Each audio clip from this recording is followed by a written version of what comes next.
Menertawakan dunia persilatan. Xiao Jianghu. Audiobook, novel silat. Cerita, Jin Yong. Jilid 133. Penantang terakhir.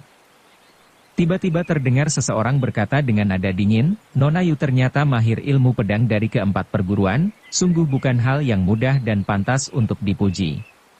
Sekarang aku ingin lihat apakah kau dapat mengalahkan diriku dengan menggunakan ilmu pedang perguruan Songshan. Jika benar demikian, maka seluruh perguruan Songshan akan mendukung Tuan Yu sebagai ketua perguruan lima gunung tanpa syarat." Orang yang berbicara ini tidak lain adalah Zuo Lengchan. Sambil berbicara ia terus melangkah maju ke tengah gelanggang. Tangan kirinya menekan sarung pedang, seketika pedangnya pun meloncat keluar dengan sendirinya. Tampak sinar pedang berkilauan melesat ke udara dan secepat kilat tangan kanannya pun menangkap gagang pedang tersebut. Kejadian ini sungguh indah dipandang mata. Zuo Lengchan mampu melemparkan pedang keluar dari sarungnya hanya dengan sekali tekan menggunakan tangan kiri. Keahlian seperti ini sungguh jarang terjadi dan jarang terdengar pula. Melihat itu serentak murid-murid Songshan bertepuk tangan memuji sang ketua. Tidak hanya itu, sebagian para hadirin juga ikut bersorak memuji. Terdengar Yu Lingsan menjawab, aku hanya akan memainkan 13 jurus saja. Jika dalam 13 jurus tidak bisa mengalahkan Paman Guru Zuo. Zuo Lengchan menanggapi dalam hati, kau bocah perempuan tidak hanya berani menerima tantanganku, tapi juga berani membatasi dalam 13 jurus saja. Kau pikir diriku ini siapa? Ia kemudian berkata dengan nada dingin, bagus sekali, kalau dalam 13 jurus kau tidak bisa mengalahkanku, lantas bagaimana? Bagaimana mungkin aku mampu menandingi Paman Guru Zuo, ujar Yu Lingsan. Ayah hanya mengajariku ilmu pedang perguruan Songshan sebanyak 13 jurus saja. Paman Guru Zuo bisa membuktikan kalau tidak percaya. Zuo Lengchan hanya mendengus tanpa menjawab. Yu Lingsan melanjutkan, ayah berkata, meskipun ke-13 jurus pedang Songshan yang telah kupelajari ini merupakan jurus-jurus paling hebat dalam perguruan Songshan, tapi dalam pertandingan nanti mungkin baru satu jurus saja pedangku sudah terlempar menghadapi kehebatan Paman Guru Zuo. Bagaimana mungkin aku bisa memainkan jurus kedua? Kembali Zuo Lengchan mendengus tanpa menanggapi. Ketika pertama kali berbicara tadi suara Yu Lingsan terdengar gemetar. Tidak jelas apakah itu karena ia sedang kehabisan tenaga, ataukah karena sedang berhadapan dengan seorang pendekar besar di dunia persilatan. Namun kini ucapannya terdengar lebih tenang. Aku lantas berkata kepada ayah, sekalipun Paman Guru Zuo adalah jago nomor 1 di perguruan Songshan, tapi belum tentu menjadi yang nomor 1 dalam serikat pedang lima gunung kita. Bagaimanapun juga ia tidak mahir memainkan ilmu pedang dari kelima perguruan seperti ayah. Namun, dengan rendah hati ayah menjawab, dikatakan mahir sepertinya terlalu berlebihan. Yang aku tahu hanya dasar-dasar ilmu pedang kelima perguruan saja. Jika kau tidak percaya padaku boleh saja kau mencoba bertanding melawan ilmu pedang Paman Guru Zuomo yang lihai itu. Bila kau sanggup bertarung 3 jurus saja melawannya, maka kau memang anak perempuanku yang tersayang. Zuo Lengchan tertawa dingin dan berkata, jika dalam 3 jurus ternyata kau dapat mengalahkan aku, tentu kau lebih disayang lagi oleh ayahmu, bukan? Ilmu pedang Paman Guru Zuo Mahasakti dan jarang ada di sepanjang sejarah perguruan Songshan, sedangkan aku hanya belajar sedikit ilmu pedang Songshan. Jadi, mana berani aku bermimpi mengalahkan Paman Guru Zuo segala, kata Yu Lingsan. Ayah berkata kalau aku bisa bertahan dalam 3 jurus saja sudah termasuk hebat. Tapi aku berharap bisa bertahan sampai 13 jurus. Entah harapanku ini bisa terkabul atau tidak. Perasaan Zuo Lengchan semakin kesal. Ia berpikir, jangankan 13 jurus, jika kau mampu menahan 3 jurus seranganku saja sudah terhitung hebat dan aku tentu tidak punya muka lagi berkecimpung di dunia persilatan. Tanpa berkata lagi ia lantas memegang ujung pedangnya menggunakan 3 jari tangan kiri, yaitu ibu jari, telunjuk, dan jari tengah, kemudian tangan kanannya melepaskan genggaman. Seketika, gagang pedang itu pun berputar sehingga menghadap ke depan. Ayo mulai, serunya kemudian. Cara Zuo Lengchan memegang senjata ini benar-benar menggemparkan para hadirin. Memegang pedang dengan tangan kiri saja sudah luar biasa, apalagi memegang ujungnya menggunakan 3 jari dengan posisi gagang menghadap musuh. Dibandingkan dengan pertarungan tangan kosong melawan senjata musuh, memegang ujung pedang dengan gagang menghadap lawan jelas lebih sulit. Gagang pedang yang lebih berat daripada ujung pedang sudah pasti akan bergoyang-goyang jika diayunkan. Maka, salah gerak sedikit saja bisa-bisa jarinya akan terpotong oleh pedang sendiri. Jelas-jelas Zuo Lengchan sedang kesal dan ingin merendahkan Yulingshan di hadapan umum dengan cara seperti ini. Di samping itu, cara ini juga sengaja dilakukan untuk memamerkan kepandaian dan menimbulkan kekaguman banyak orang. Melihat sikap lawan yang seperti itu, mau tidak mau Yulingshan merasa gentar juga. Ia berpikir, ilmu silat macam apa yang ia gunakan? Ayah tidak pernah mengajarkan ini padaku. Tapi, urusan sudah sejauh ini, untuk apa aku harus takut? Sekilas Yulingshan melirik ke arah rombongan perguruan Henshan. Para biksuni terlihat masih sibuk dan mengerumuni Ling Huchong, namun tidak terdengar suara tangisan, sehingga dapat diduga nyawa kakak pertama dapat diselamatkan meskipun lukanya cukup parah. Seketika Yulingshan merasa agak lega. Segera ia mengangkat pedang dan membungkuk dengan memainkan jurus berlaksa gunung menghadap pusat, yakni salah satu jurus pedang perguruan Songshan yang diwariskan turun-temurun. Melihat itu, murid-murid perguruan Songshan menjadi gempar namun juga merasa senang, karena jurus tersebut adalah jurus penghormatan yang biasa digunakan angkatan muda jika bertanding melawan angkatan yang lebih tua dalam perguruan Songshan. Dengan jurus pembukaan seperti itu, maka si muda ingin menyampaikan pesan bahwa dirinya tidak ingin bertarung, tetapi hanya meminta petunjuk saja. Zuo Lengchan sendiri tampak mengangguk perlahan dan berpikir, ternyata kau juga mengetahui jurus ini. Dengan memandang penghormatanmu ini, maka aku tidak akan membuatmu malu di depan banyak orang. Setelah Yulingshan memainkan jurus penghormatan tersebut, segera pedangnya berkelebat seperti pelangi berwarna putih menusuk ke arah Zuo Lengchan. Jurus ini terlihat sangat agung, juga mengandung intisari ilmu pedang perguruan Songshan. Meskipun Zuo Lengchan menguasai semua jenis ilmu pedang Songshan yang berjumlah 17 rumpun, 8 jalan dalam, 9 jalan luar, namun ia belum pernah melihat jurus yang dipakai Yulingshan tersebut. Maka, lagi-lagi ia berpikir, jurus apa ini? Dari 17 rumpun ilmu pedang Songshan rasanya jurus ini lebih hebat. Ini sungguh aneh. Zuo Lengchan bukan hanya guru besar di perguruan Songshan, tapi pada zaman sekarang ia dapat dikatakan sebagai sarjana dunia persilatan. Maka, begitu melihat jurus perguruan sendiri yang agung dan misterius dimainkan oleh lawan, segera hatinya penasaran dan ingin melihat sampai tuntas. Tampak olehnya serangan Yulingshan itu semakin mendekat ke dadanya, namun kekuatan tenaga dalamnya terlalu lemah. Jika pedang nyonya muda itu tinggal berjarak beberapa senti saja, tentu ia tinggal menyentil satu kali dan pedang tersebut pasti akan langsung terlempar. Namun cara ini membuat jurus pedang lawan berakhir dan bagaimana kelanjutannya tidak bisa diketahui lagi. Tak disangka, begitu serangan Yulingshan semakin mendekati dada Zuo Lengchan, tiba-tiba saja nyonya muda itu menarik pedangnya, memiringkan tubuhnya, dan memutar senjatanya, serta menebas bahu kiri lawan. Serangan ini mirip jurus orang bijak sepanjang zaman milik perguruan Songshan, namun tidak secepat itu. Serangan ini juga mirip jurus burung pekakak mengapung, namun terlihat lebih ringan.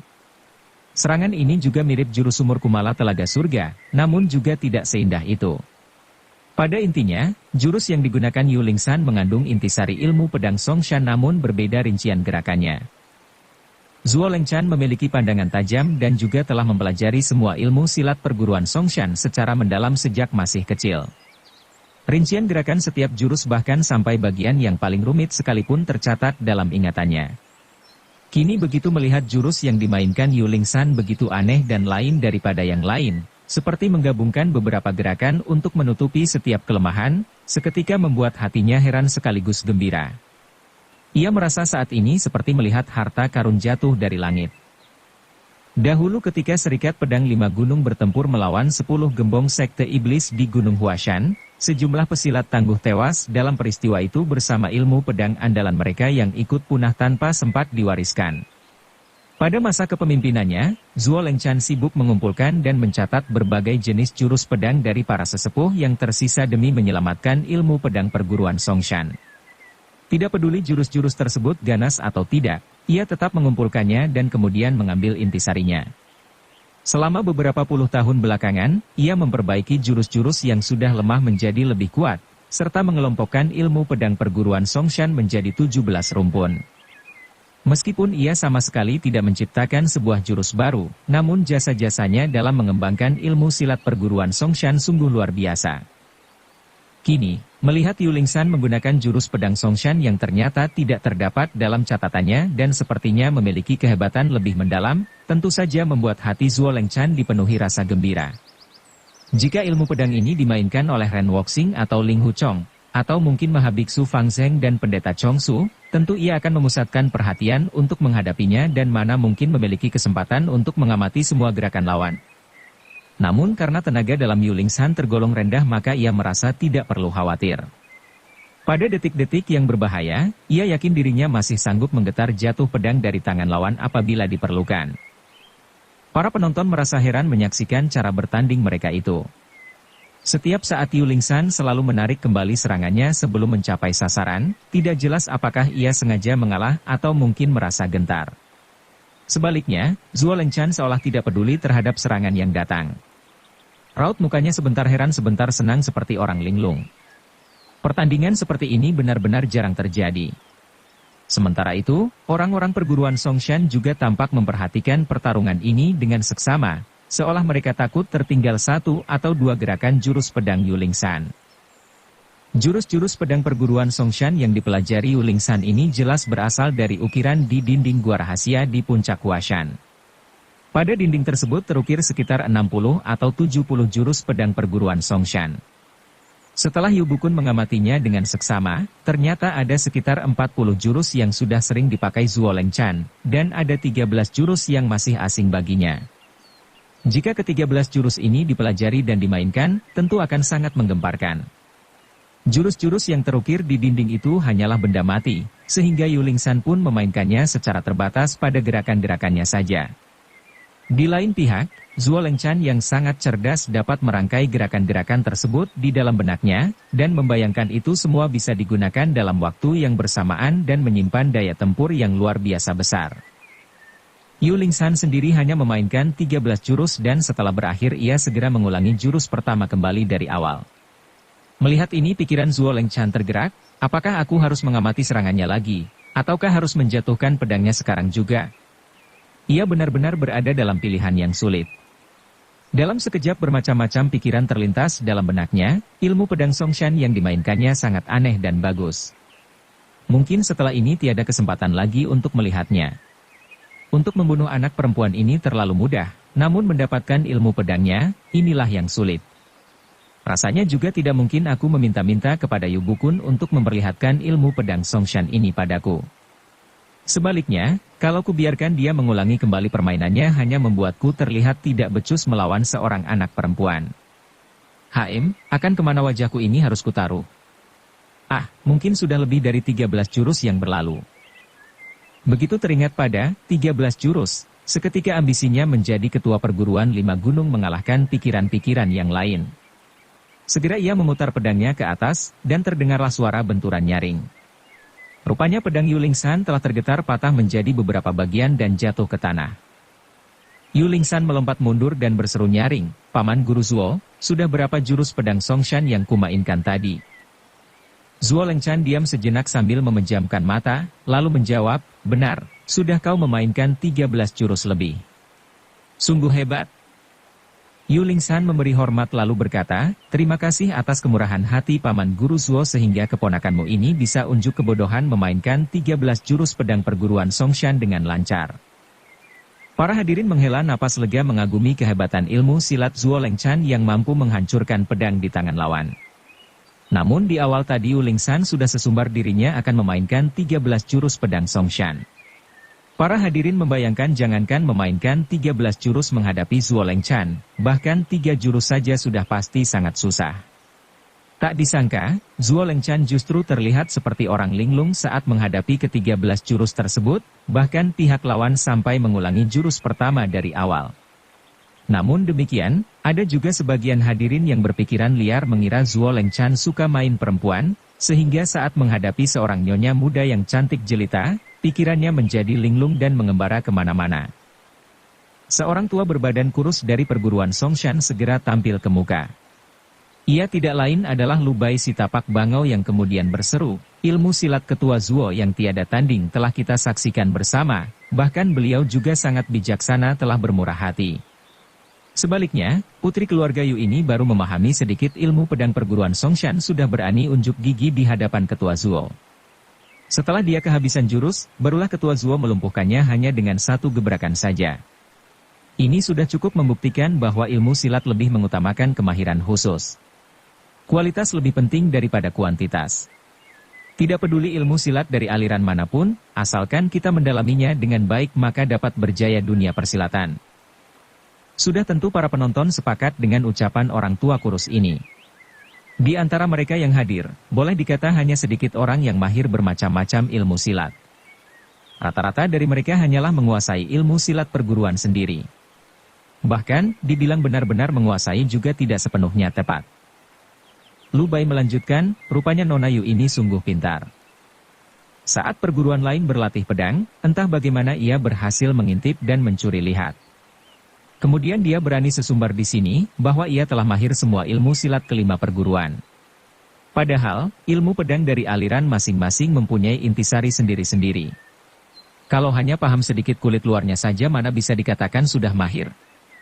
Kalau kau boleh mencuri ilmu perguruanku dan aku boleh mencuri ilmu perguruanmu, bukankah ini bisa mendatangkan kekacauan?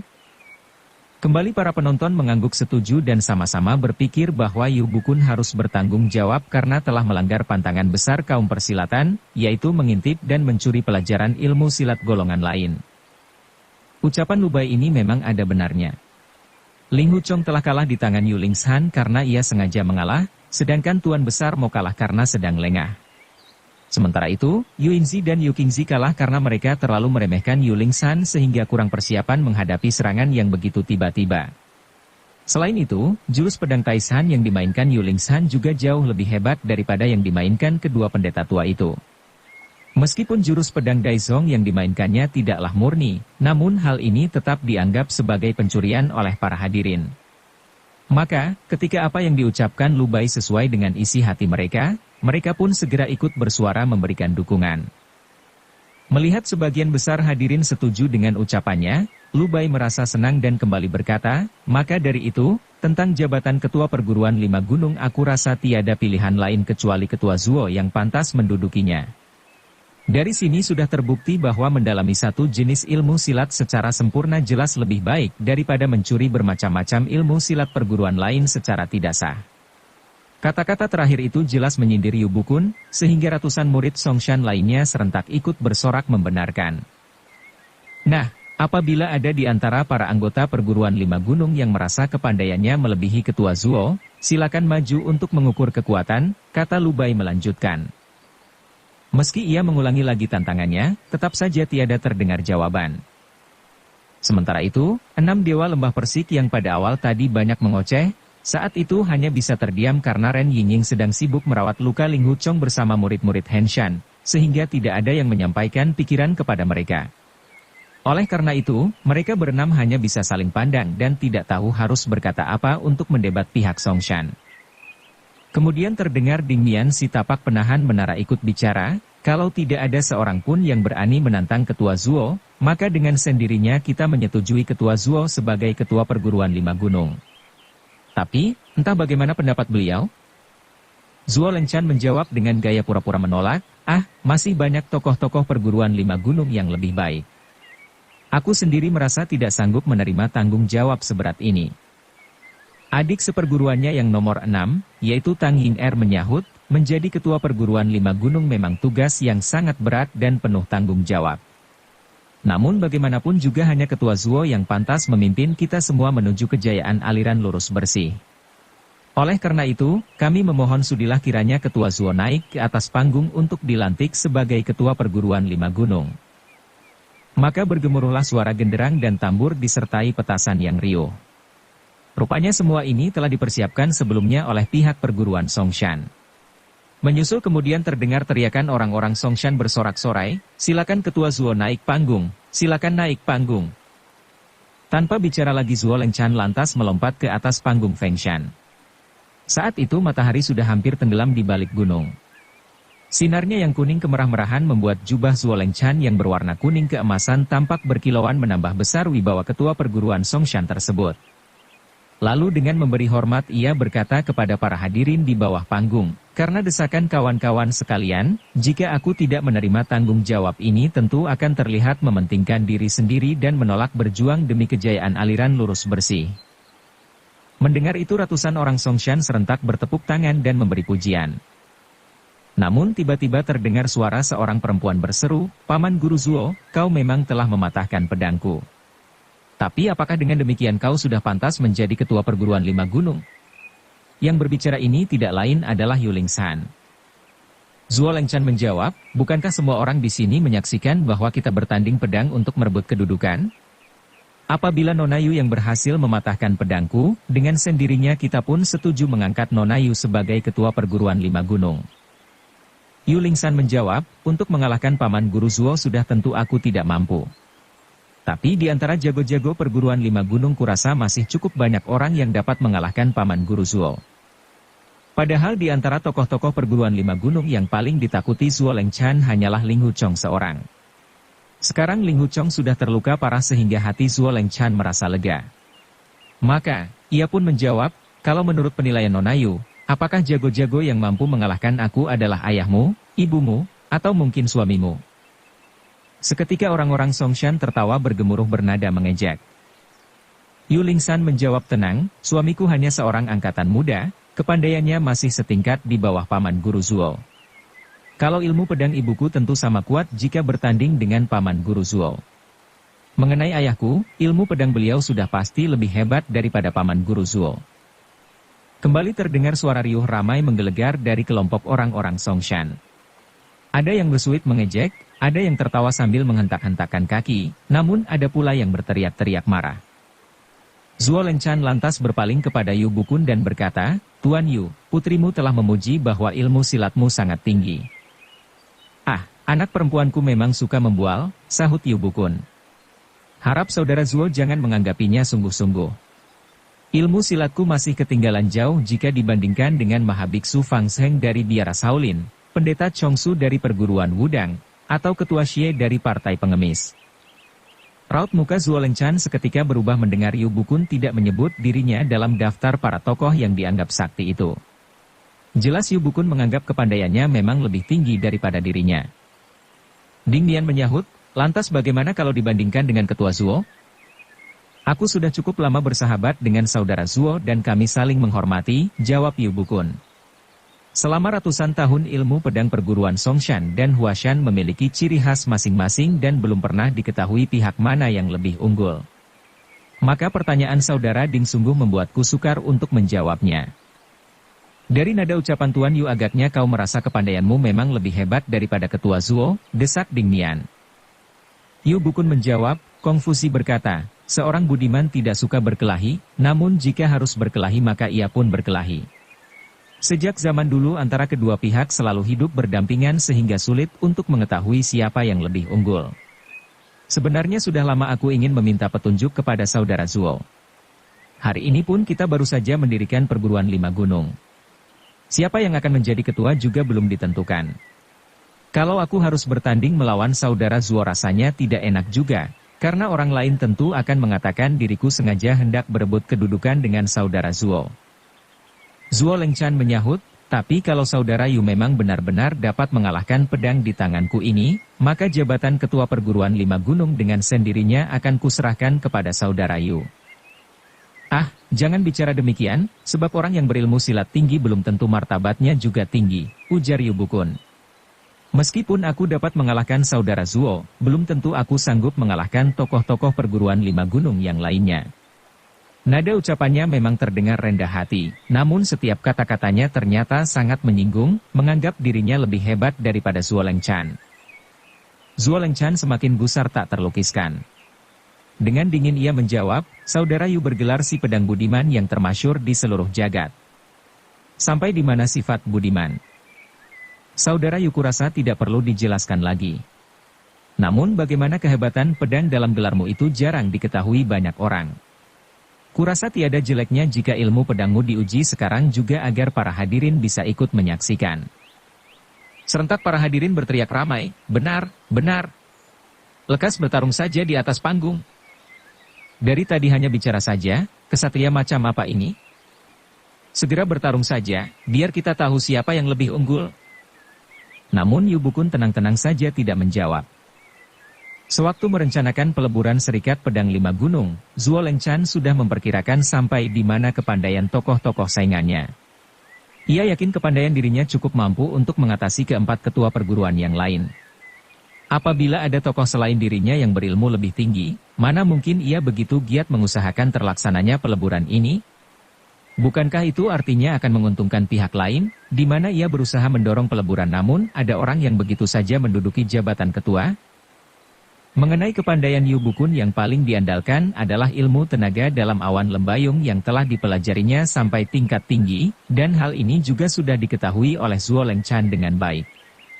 Oleh sebab itu, beberapa waktu yang lalu Zuo Lengchan telah bersekutu dengan tokoh-tokoh kelompok pedang cabang perguruan Huashan yang dipimpin Feng Buping untuk menyerang Yu Bukun dan merebut kedudukannya.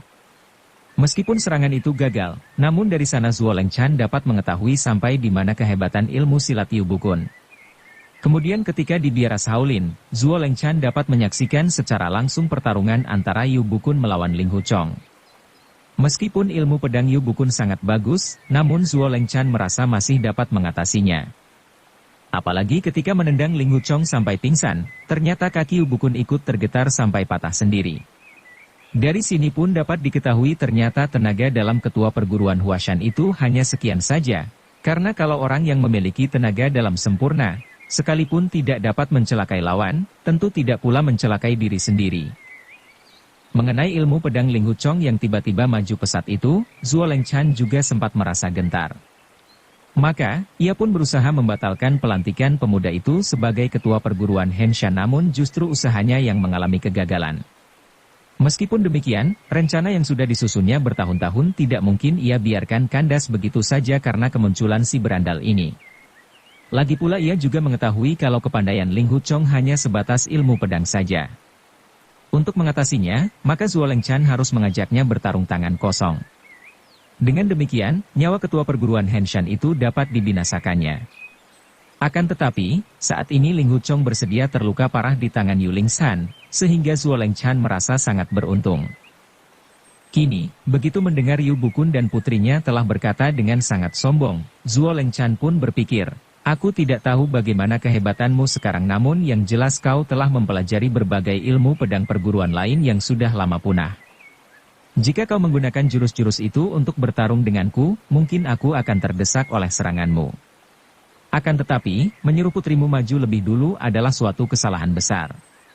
Kini aku telah mempelajari semua gerakan putrimu sehingga semua seranganmu nanti pasti akan sia-sia belaka." Sejenak kemudian ia kembali berpikir, Yu Bukun sangat licik. Jika aku dapat mengalahkannya di depan umum, tentu ia tidak akan bisa sombong lagi. Sebaliknya, jika aku sampai gagal tentu dia akan menjadi orang yang paling berbahaya dalam perguruan Lima Gunung. Maka dengan nada menghina Zuo Lengchan lantas berkata, "Saudara Yu, para hadirin banyak yang ingin melihat kepandaianmu, mengapa kau tidak menunjukkannya sekarang saja?" "Jika demikian kehendak saudara Zuo, apa boleh buat, terpaksa aku menurut saja," jawab Yu Bukun.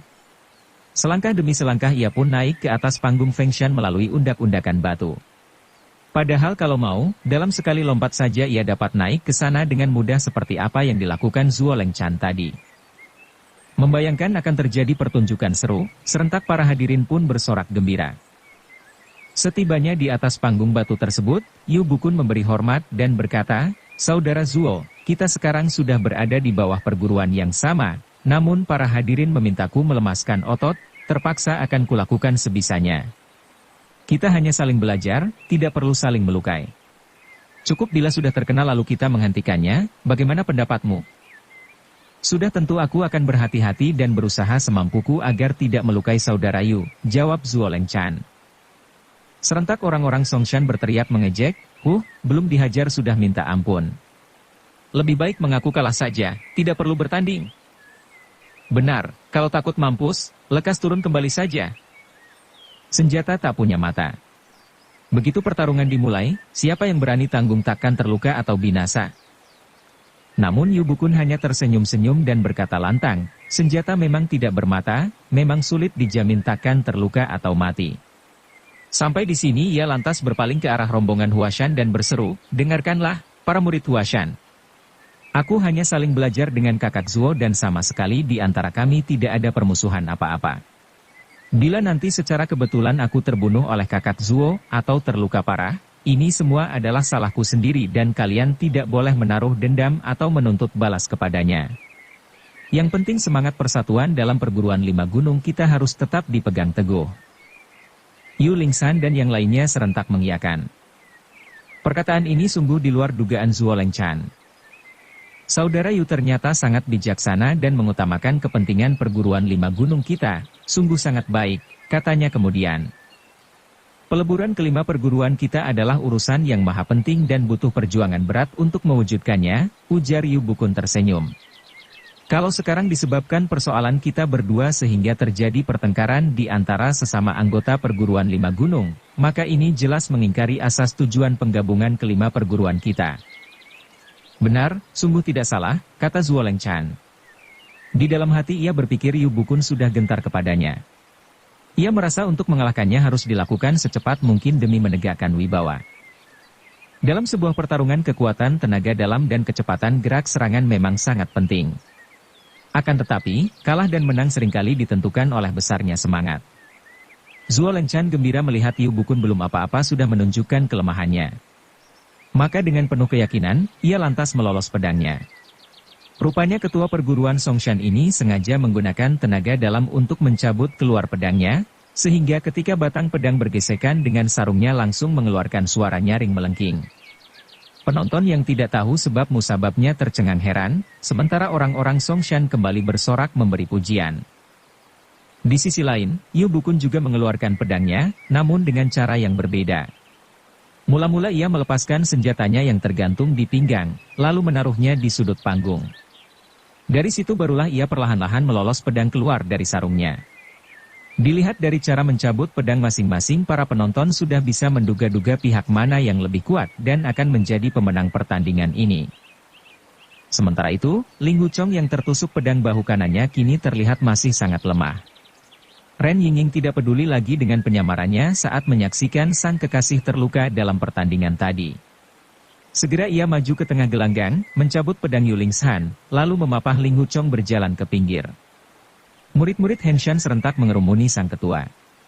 Yihe segera memasukkan beberapa pil empedu beruang putih ke dalam mulut Ling Huchong, sementara Ren Yingying memberikan totokan pada dada dan punggungnya agar darah berhenti mengalir keluar dari luka yang menganga itu. Yiking dan Zheng E secara bergantian mengoleskan salep penyambung kahyangan pada luka tersebut. Saat sang ketua terluka, para murid tidak segan-segan mengoleskan obat mujarab yang begitu berharga. Mereka menghabiskan banyak obat seperti membuang lumpur saja. Walaupun terluka parah, tapi pikiran Ling Huchong tetap jernih. Ketika melihat betapa sibuk Ren Yingying dan murid-murid Henshan merawat lukanya yang parah itu, diam-diam ia merasakan penyesalan. Dalam hati ia berkata, hanya karena ingin menyenangkan hati adik kecil, aku malah membuat Yingying dan para saudari Henshan sedemikian cemas. Sekuat tenaga ia mencoba tersenyum dan berkata, entah bagaimana, aku tadi kurang hati-hati, sehingga terluka oleh pedang ini. Kukira tidak apa-apa, tidak perlu. Jangan bicara, sahut Ren Yingying menukas. Meskipun ia berusaha membesarkan suaranya, namun sulit juga menutupi suara perempuannya yang lembut. Kontan para murid Henshan terheran-heran mendengar seorang laki-laki berewok bersuara sedemikian aneh. Aku ingin melihat, kata Ling Huchong sambil memandang ke arah gelanggang. Yiking mengiyakan dan segera menarik minggir dua orang adik seperguruannya yang menghalangi penglihatan Ling Huchong. Saat itu Yu Lingsan sedang bertanding melawan Zuo Lengchan, dan kemudian disusul dengan pertandingan Zuo Lengchan melawan Yu Bukun. Semua yang terjadi hanya dapat diikutinya dengan samar-samar. Dengan ujung pedang menghadap ke bawah, Yu Bukun berdiri tegak dan bibirnya tersenyum memandang ke arah Zuo Lengchan. Saat itu hampir semua penonton menahan napas masing-masing menantikan terjadinya pertarungan dahsyat. Suasana di puncak Songshan seketika menjadi sunyi senyap. Namun demikian, sayup-sayup Ling Huchong dapat mendengar suara perempuan membaca kitab Buddha dengan sangat lirih. Jika binatang buas mengelilingi dirimu dan engkau takut akan taring dan cakarnya, berdoalah kepada Dewi Guanyin yang welas asih. Segenap binatang buas akan menyingkir. Jika kau melihat ular dan hewan berbisa, kau dapat berdoa kepada Dewi Guanyin dan mendapatkan kekuatan sucinya, maka mereka akan segera kembali ke sarang masing-masing. Jika halilintar dan guntur datang menyambar, serta hujan badai turun dengan lebatnya, kau dapat berdoa kepada Dewi Guanyin dan dengan kekuatan sucinya segala macam cuaca buruk dapat tersapu bersih. Bagi semua makhluk hidup, di alam dunia ini memang penuh dengan kesulitan dan kesukaran. Namun, dengan berdoa kepada Dewi Guanyin maka semua kesulitan pasti akan dapat dilewati. Suara ini begitu lembut dan penuh kesungguhan hati saat membaca doa. Mendengar itu, Ling Huchong langsung yakin bahwa yang sedang berdoa tidak lain pasti Yilin orangnya. Dahulu Yilin pernah membaca kitab suci dan berdoa untuknya yang sedang terluka saat berada di luar kota Hengshan. Kali ini ia tidak berpaling untuk memandangnya, namun sorot mata Yilin yang mesra serta wajahnya yang cantik dengan jelas terbayang dalam benaknya. Seketika timbul perasaan syukur di dalam hatinya yang sulit untuk dilukiskan, tidak hanya Yingying, bahkan adik Yilin juga sangat memperhatikan diriku. Mereka lebih mementingkan keselamatanku daripada jiwa mereka sendiri. Sekalipun badanku hancur lebur juga sukar rasanya untuk membalas kebaikan budi mereka. Di atas panggung Yu Bukun melintangkan pedang di depan dada, tangan kirinya bergaya seperti sedang memegang pena hendak menulis. Zuo Lengchan paham ini adalah jurus pedang perguruan Huashan yang bernama jurus syair pedang menyambut sahabat. Jurus ini adalah jurus pembukaan apabila pihak Huashan bertarung dengan teman sesama kaum lurus bersih. Maksudnya ialah, jurus ini mengandung makna bahwa pertandingan akan dilakukan secara persahabatan dan tidak perlu mengadu nyawa, seperti pertemuan dua orang sastrawan yang masing-masing akan saling membaca puisi. Zuo Lengchan tersenyum dan berkata, tidak perlu sungkan-sungkan. Namun dalam hati ia berpikir, Yu Bukun dijuluki si pedang budiman, namun menurutku dia seorang munafik. Seolah-olah dia hendak bertanding secara persahabatan denganku. Bisa jadi dia merasa takut, namun sengaja bersikap demikian agar aku tidak menaruh curiga kepadanya. Kemudian saat aku lengah dia lantas menggunakan serangan maut untuk merobohkan diriku. Segera tangan kirinya terpentang ke samping, pedang di tangan kanan pun lurus ke depan. Yang ia gunakan adalah jurus membuka gerbang tampak gunung, salah satu ilmu pedang perguruan Songshan. Jurus ini mengandung makna, kalau mau berkelahi silakan mulai saja, tidak perlu pura-pura segala. Dengan jurus ini Zuo Lengchan hendak menyindir bahwa pihak lawan seorang budiman palsu. Sudah tentu Yu Bukun paham arti yang terkandung dalam jurus pembukaan Zuo Lengchan itu. Segera ia menarik napas panjang, kemudian pedangnya menjulur ke tengah dan bergetar. Namun sampai di tengah jalan mendadak ujung pedang mengungkit ke atas. Ini yang disebut jurus gunung menghijau samar-samar, suatu jurus yang gerakannya samar-samar, penuh dengan perubahan-perubahan lihai yang tidak bisa ditebak. Segera pedang Zuo Lengchan membelah dari atas ke bawah dengan tenaga yang dahsyat. Banyak di antara para penonton memekik terkejut. Gerakan Zuo Lengchan ini tidak terdapat dalam daftar ilmu pedang Songshan, karena yang ia gunakan sesungguhnya adalah ilmu pukulan yang dimainkan menggunakan pedang. Gerakan ini disebut jurus membelah gunung Huashan, suatu jurus pukulan yang umum dipelajari setiap orang yang berlatih ilmu silat tangan kosong. Selama ini semua orang pun tahu tidak terdapat jurus demikian dalam rumpun ilmu pedang Songshan. Seandainya ada, demi memandang perguruan Huashan tentu pihak Songshan akan mengubah gerakannya atau bahkan berusaha tidak menggunakannya. Tapi sekarang Zuo Lengchan justru sengaja menggunakan pedangnya untuk memainkan jurus pukulan ini. Jelas ia bermaksud memancing amarah Yu Bukun supaya berkurang kecermatannya dalam pertarungan nanti. Ciri khas ilmu pedang Songshan adalah terlihat megah dan gagah. Meskipun jurus membelah gunung Huashan ini tergolong jurus sederhana dan tidak memiliki keistimewaan, namun ketika Zuo Lengchan mengayunkan pedangnya dari atas ke bawah tadi telah menimbulkan suara berdesir sehingga nampak begitu gagah, bagaikan benar-benar bisa membelah gunung. Bersambung ke jilid 134. Dukung kami dengan subscribe, follow, like, komen dan share. Terima kasih.